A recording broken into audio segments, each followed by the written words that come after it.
ആർക്കും സാധിക്കാത്ത ഒരു ദയനീയാവസ്ഥയാണുള്ളത്.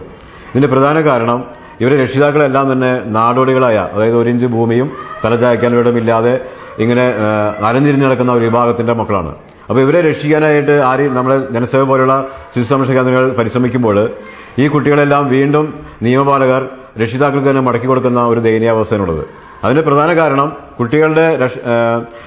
കുട്ടികളുടെ അവകാശം രക്ഷിതാക്കൾ എന്നുള്ള നിയമത്തിന്റെ പഴുത് ഉപയോഗിച്ചിട്ട് നിയമപാലകർ വളരെ അവരെ അവരുടെ ഉത്തരവാദിത്തത്തിൽ നിന്നും മാറാൻ വേണ്ടി വളരെ പെട്ടെന്ന് കുട്ടികളെ ഈ രക്ഷിതാക്കൾക്ക് തന്നെ കൈമാറുകയാണ്. അങ്ങനെ വരുമ്പോൾ ഈ കുട്ടികളെ ആർക്കും രക്ഷിക്കാൻ പറ്റുന്നില്ല. ഇവിടെ ഒരു വലിയ ദയനീയ സങ്കടം ഈ ജനസേവ സീസൺ ഈ അടുത്തിടെ ഉണ്ടായിട്ടുണ്ട്. കഴിഞ്ഞ 2010 മലയാറ്റൂർ പള്ളിയിലെ ഭിക്ഷാടനത്തിന് ഇരുന്ന കുട്ടികളെ രക്ഷിക്കാൻ വേണ്ടി ഞങ്ങൾ പരിശ്രമിച്ചു.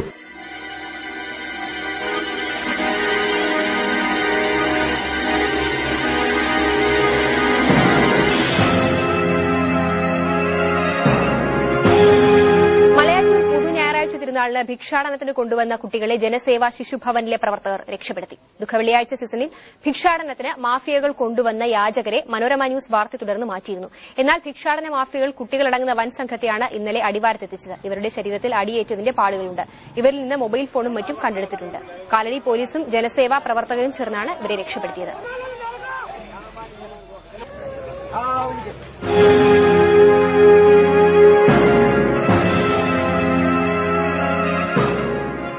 ഏകദേശം 10-30 കുട്ടികളെ അവിടെ ഭിക്ഷാടകർ കൊണ്ടുവന്ന് ഇങ്ങനെ ഭിക്ഷാടനത്തിനായി ഇരുത്തുകയായിരുന്നു. ചില കുട്ടികളെ ശരീരത്തിൽ പെട്രോൾ ഒഴിച്ച് കത്തിച്ച് അവരെ മുറിവുകളുണ്ടാക്കി, വളരെ വ്രണങ്ങളുണ്ടാക്കി, അങ്ങനെ സിമ്പതി കിട്ടാൻ വേണ്ടി ഭിക്ഷ അടിക്കാൻ ഇരുത്തിയായിരുന്നു. അപ്പോൾ കാലടി പോലീസിന്റെയും പിന്നെ അവിടുത്തെ നാട്ടുകാരുടെയും സഹകരണത്തോടെ ജനസേവ പ്രവർത്തകർ രക്ഷപ്പെടുത്തി. അതിലെ 11 കുട്ടികളെ മാത്രമേ ഞങ്ങൾക്ക് രക്ഷിക്കാൻ സാധിച്ചുള്ളൂ. അങ്ങനെ ഞങ്ങളെ രക്ഷിച്ച് എല്ലാ നിയമാനുസരണം ചൈൽഡ് വെൽഫെയർ കമ്മിറ്റി മുമ്പാകെ കുട്ടികളെ ഹാജരാക്കി അവരെ അനുവാദത്തോടെ ജനസേവയിൽ സംരക്ഷിച്ചു വരികയായിരുന്നു. പിറ്റേ ദിവസം ഈ ഭിക്ഷാടക സംഘം ജനസേവയിൽ വന്ന് ഒച്ചപ്പാടുണ്ടാക്കുകയും ഞങ്ങൾ ഉടനെ ആലുവ പോലീസിൽ വിവരം അറിയിക്കുകയും പോലീസ് വന്ന് അവരെ വിരട്ടി ഓടിക്കുകയും ചെയ്തു.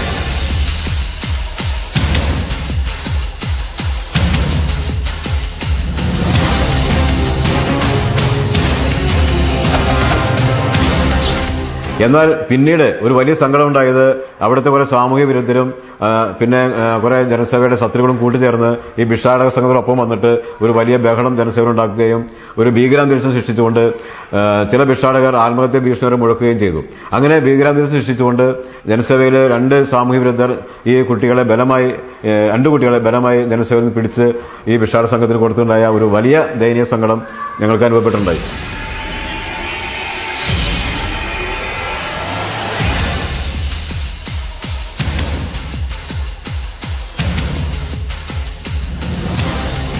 പ്രത്യേകത എന്ന് വെച്ചാൽ ഈ ഭിക്ഷാട സംഘം എല്ലാം തന്നെ തമിഴ് ഭാഷ അറിയാവുന്ന ആൾക്കാരാണ്. ഇതിലൊരു കൊച്ച് ഹിന്ദി സംസാരിക്കുന്ന ഒരു പെൺകൊച്ച്, ഹിന്ദി 4-5 വയസ്സോ പ്രായമുള്ള ഒരു പെൺകൊച്ച് ഹിന്ദി മാത്രം സംസാരിക്കുന്നത്.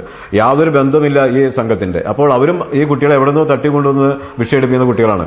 ഒരു കുട്ടിയുടെ ശരീരത്തിലാകെ മുറിവ്, ഇങ്ങനെ ആസിഡ് ഒഴിച്ച് പൊള്ളിച്ച മുറിവുകളുണ്ട്. ഈ ഭിക്ഷാടക സംഘർക്ക് നമ്മുടെ സാമൂഹ്യ വിരുദ്ധർ കുട്ടികളെ പിടിച്ചുകൊണ്ടുപോകുമ്പോൾ പോലീസ് വെറുതെ നോക്കി നിൽക്കുകയാണ്. അതേസമയം നിയമപാലകർ അല്ലെങ്കിൽ രാഷ്ട്രീയ പ്രസ്ഥാനങ്ങൾ ഇതിനെ പ്രതികരിക്കാൻ ആരും തന്നെ മുന്നോട്ടും വരുന്നില്ല. ഇതിന്റെ കാരണം എന്ന് വെച്ചാൽ ഇവർക്ക് വേണ്ടി വാദിക്കാനായിട്ട് ആരുമില്ലാത്തൊരവസ്ഥയാണ്. ഇവരെല്ലാവരും തന്നെ മറ്റു സംസ്ഥാനങ്ങളിലെ കുട്ടികളാണ്, അല്ലെങ്കിൽ ഇവർക്ക് ആർക്കും അഡ്രസ് ഇല്ല. അപ്പൊ ഈ കുട്ടികൾക്ക് വേണ്ടി വാദിക്കാനായിട്ട് ഇന്ന് ആരും തന്നെ മുന്നോട്ട് വരാത്ത ഒരു ദയനീയാവസ്ഥയാണ് നമ്മുടെ നാട്ടിലുള്ളത്.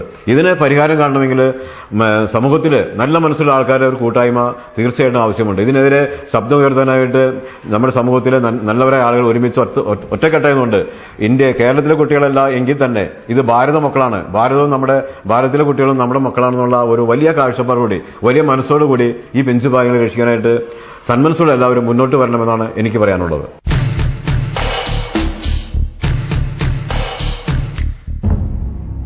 തമിഴ്നാട് സ്വദേശിയായ ചിന്നസ്വാമി എന്ന കുപ്രസിദ്ധ ഭിക്ഷാടന മാഫിയ തലവനെക്കുറിച്ച് കേരളം അറിയുന്നത് രാജയിലൂടെയാണ്. തൃശൂർ ഡിഐജി അനിൽകുമാറിന് രാജയും ജനസേവയും നൽകിയ പരാതി ഒരു ഞെട്ടലോടെയാണ് കേരളം അറിഞ്ഞത്. സി രാജ 14കാരൻ, കേരള ജൂനിയർ ഫുട്ബോൾ ടീമിലെ മുന്നേറ്റ നിരക്കാരൻ. ഇതിലെന്താണ് പുതുമയെന്നാവും സംശയം. അതറിയാൻ അല്പം പിന്നിലേക്ക് സഞ്ചരിക്കണം.